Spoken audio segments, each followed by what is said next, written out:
Vamos a Rosario, Rodrigo Miró, nuestro corresponsal de aire de Santa Fe. Rodrigo, ¿cómo te va? Buen día, ¿cómo les va? Pero muy Viendo cómo bien. en el cielo las nubes cada vez más están cubriendo el celeste que había asomado hace un rato, así que tenemos 9 grados, vamos a ir a 20 durante el día, bastante más frío que lo que estuvo el domingo, que estuvo hermoso. Mirá vos, 9 grados y se está nublando de a poquito. Bueno, aquí puede haber alguna inestabilidad durante el día, no es seguro, pero existe la posibilidad. Ojalá que llueva Igual un son poquito. los últimos días de este invierno, así que bueno, Sí, ya sí. en poquitas semanas cuando me llamen les voy a contar cómo están floreciendo los árboles, los lapachos. Cuando florecen los lapachos en Rosario, la ciudad toma otro color. Me imagino. Bueno, y aquí estamos, espero en el momento en que te diga comenzó a llover, porque hay mucha sequía, y no espero el momento, ojalá que no suceda, que te vuelva a decir, y sigue lloviendo, y sigue lloviendo y no para de llover porque se viene el fenómeno del niño. Bueno, Rosario, las últimas horas, todo lo que tenés que saber te lo cuenta Rodrigo, te escuchamos. Mira, una semana muy cargada esta que está empezando en materia de información judicial. Venimos desde el jueves. Te diría que el punto y seguido para lo que viene pasando tendría que arrancar la noche en la que se terminaban de conocer los resultados electorales. Porque un ratito después de la votación y el escrutinio en la provincia de Santa Fe, acá en Rosario, pero también en otras localidades de la provincia, se hacían varios allanamientos, 43 en total, los hemos contado varias veces en la radio esta última semana, que determinaron la detención de varias personas vinculadas a los monos, pero además, y se empezó a conocer esto en la tarde de ayer, una trama económica que por primera vez en mucho tiempo te diría que tenemos una audiencia judicial en Rosario en la que no se habla solamente, que no es poca cosa, de alguien que fue a disparar a un negocio y pegó 10 tiros y dejó un cartel amenazante, que es lo que solemos hacer, contar balaceras, contar un intento de homicidio, sino lo que hay detrás, la trama económica. Cuando decimos que hay narcotráfico, cuando decimos que hay una banda criminal que está disputándose el territorio en Rosario, no es solamente para ver quién es más valiente a los tiros, sino que esa disputa a los tiros es para quedarse con el negocio, y ese negocio muy pocas veces aparece a la luz. Ayer, José, por eso te decía este raconto, ayer fue el comienzo de una audiencia judicial, pues el resultado de esos 43 allanamientos de la semana pasada, en la que estaba de un lado de la pantalla. Recordemos que de la pandemia para acá las audiencias judiciales son muy pocas veces con los detenidos en el lugar, sino que están viendo a través de una pantalla tipo Zoom, como hacían los chicos en la época de la pandemia. Sí. Bueno, estaba Guille Cantero, líder de los monos, en la cárcel de Marcos Paz.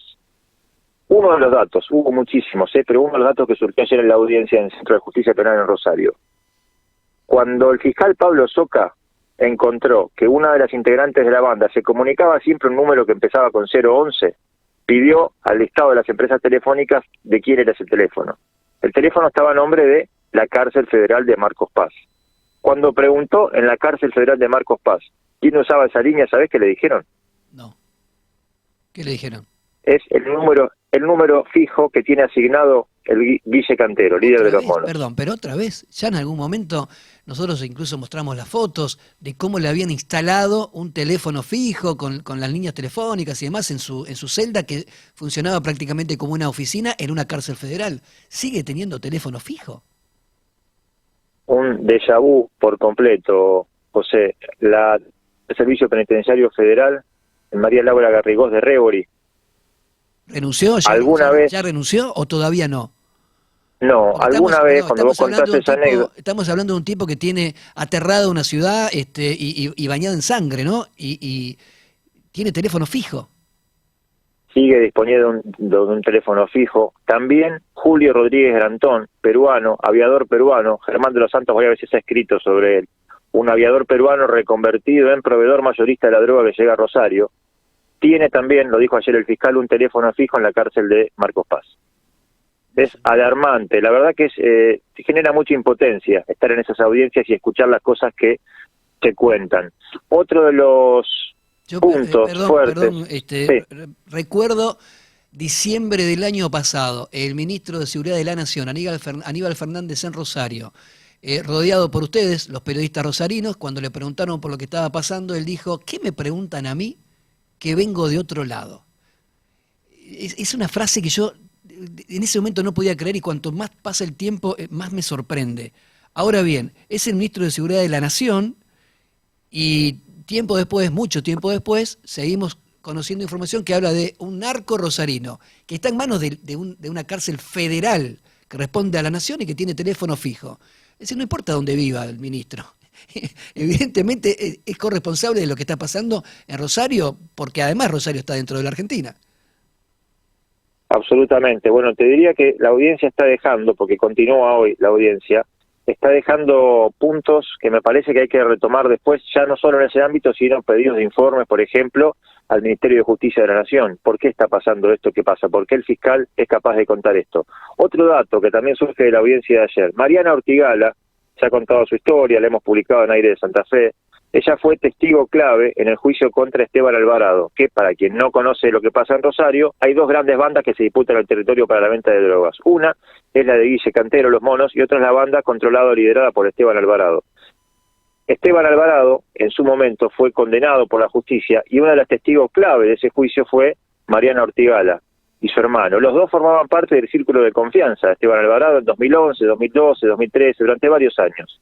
Luego declaró en su contra y tras declarar en su contra fue víctima de un atentado, sobrevivió. Esto es increíble también. Marzo de 2020, cuando estaba a punto de entrar la pandemia una semana antes, 13 de marzo de 2020, sobrevivió un atentado de 30 disparos, Mariana Ortigala. Fue noticia, fue víctima de aquel atentado, después había declarado en su contra. Bueno, como modo, si se quiere, de refugiarse, de buscar protección de la banda que le quería matar, se ganó la confianza de la banda rival. Claro. Hasta ahí sabíamos, varias veces ella misma había dicho en sede judicial que tenía cierta relación de confianza con Cantero y con su mujer. Bueno, lo que supimos ayer también es que esa confianza le permitió además ser integrante de la banda, inclusive del eslabón económico. El jueves pasado, a la misma hora en la que estábamos prestando atención al policía que había sido asesinado en Rosario, se allanaba una escribanía céntrica en Rosario, en la que se encontraron 15 escrituras a nombre de Mariana Ortigala, varias de ellas importantes propiedades, que después terminaban siendo, por ejemplo, punto de venta de drogas, o terminaban siendo como una casa en Funes, imponente casa en Funes, a nombre de Mariana Ortigala.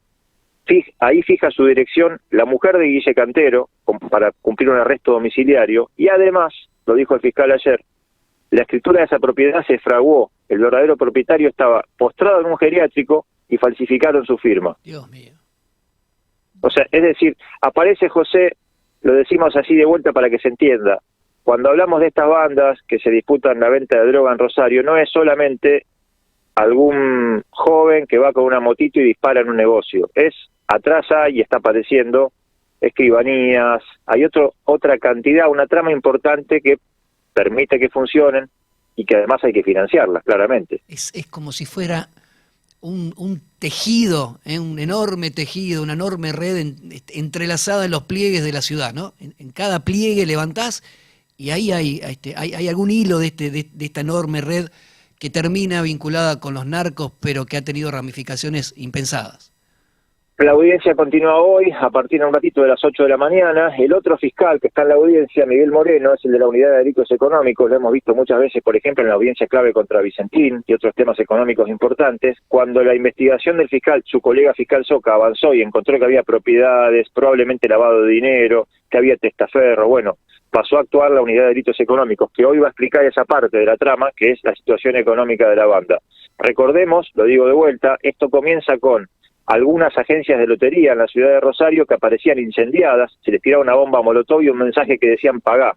El propietario de esas agencias te dice, la hipótesis de trabajo ahora es esta, cuando muere en la pandemia quien manejaba el juego ilegal en la ciudad de Rafaela, David Perona, en principio lo que se cree es que un agenciero de Rosario agarró parte del juego ilegal de la provincia que tenía este Perona que falleció.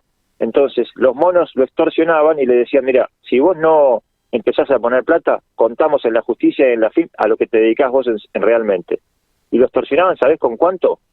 No. $1,500,000. Este es el nivel, este es el dinero que se maneja en el mundo narco. Epa. Insisto, como decías vos, no pensemos el narco, 3 tipos armados sentados en una mesa. Pensemos el que lava la plata, el abogado, el empresario, la escribanía, etcétera, etcétera, etcétera, etcétera, ¿no? Cómo se derraman semejante cantidad de dólares.